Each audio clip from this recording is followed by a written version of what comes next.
Joe Rogan's ridiculous success is down to just one thing, and it's not luck, genetics, his network, or even simple hard work. And it's something you can actually steal from him. He's built this psychological toolkit that's practically guaranteed his success. And today I'm going to show you what's in his mind so you can start building it for yourself too. These tools are highly learnable skills that I've taught to over 1,000 high performers, from special forces operators to elite athletes, to some of the most successful businessmen on the planet.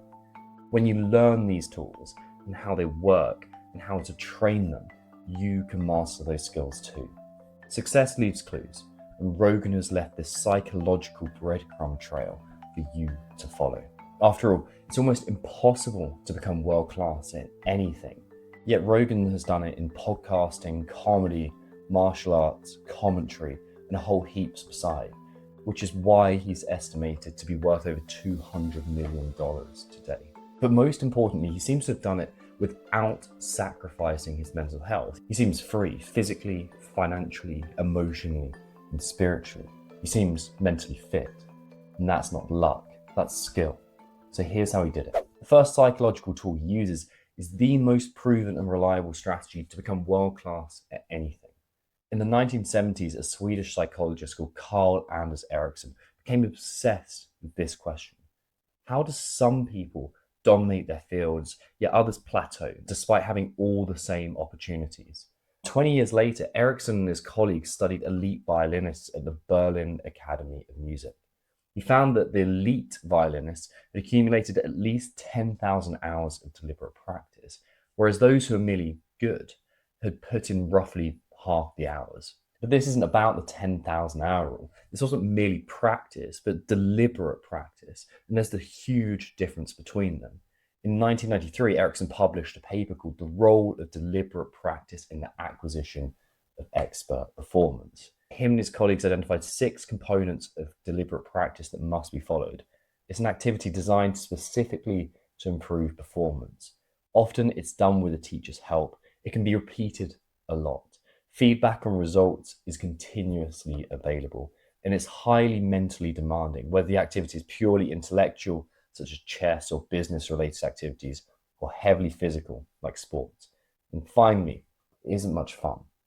If you listen to Rogan talk about anything, he became world-class again, from comedy to Brazilian Jiu-Jitsu, you'll hear him ruthlessly adhering to the principles of deliberate practice. Through time and effort, you build a stronger human. You build a stronger body, you build a stronger mind, you build accomplishments and will and momentum. Choose what you need to become world-class in and start deliberate practice. How come so many of us have practiced incredibly hard at something then and still haven't created the level of freedom and success and wealth that Rogan has? It's because they're breaking this golden rule. You have a completely unique set of interests, perspectives, and beliefs that make you you. This means you simply cannot be world-class at anything. You can become world-class in something. And the best thing is, it's what you're naturally most interested in.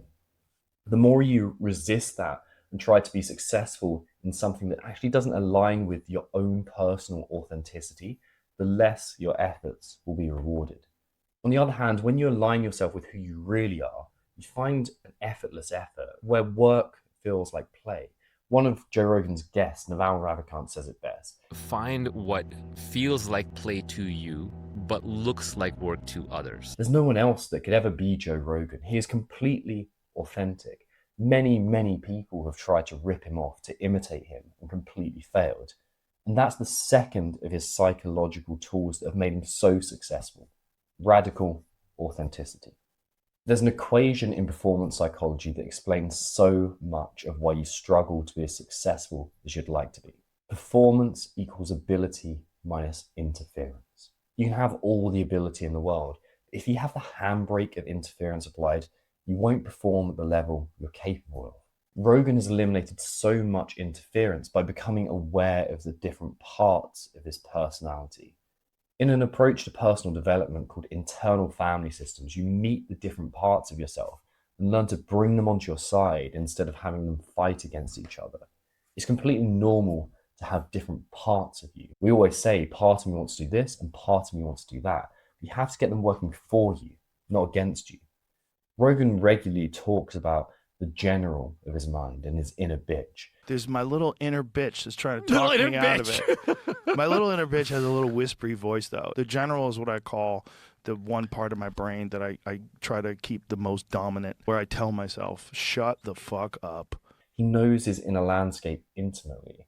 It's this that allows him to call the shots, not those parts of him that want comfort or safety or ease.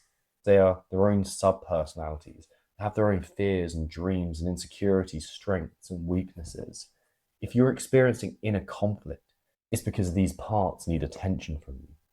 Have you got a part of you that's protecting you from feeling something deeper? Have you got a part of you you've locked up and are trying to hide? And what about a part of you who turns up when things get too painful or uncomfortable? The third rule is to know your inner parts intimately. There are 4 masculine archetypes that Rogan fully embodies. Most men are massively underdeveloped in their masculine archetypes. They fail to develop into them and fall into their weak shadow forms. Rogan has not done this. In fact, you could probably make the argument that his success is down to how much he has embodied masculinity. So what are those 4 masculine archetypes? The king, who brings order and authority to those he leads. He's the antidote to weak leadership. The warrior, who channels aggression and courage to protect others and achieve their goals. You need this so you can push yourself and discipline yourself. The magician, who uses insight, knowledge, and intuition to solve problems and reveal truths. This part of you is responsible for generating wealth and overcoming difficult problems. And the lover, who connects deeply to passion and emotion and beauty and relationships, and it brings vitality and empathy. When you learn to develop these archetypes, you're going to find new realms of performance. Finally, Rogan has elite mental fitness. His sensitivity isn't something he hides nor over-exaggerates. It's just something that is. I was interviewing her in the cage after winning a fight, and she's like, we got to be nicer to each other. That was her message.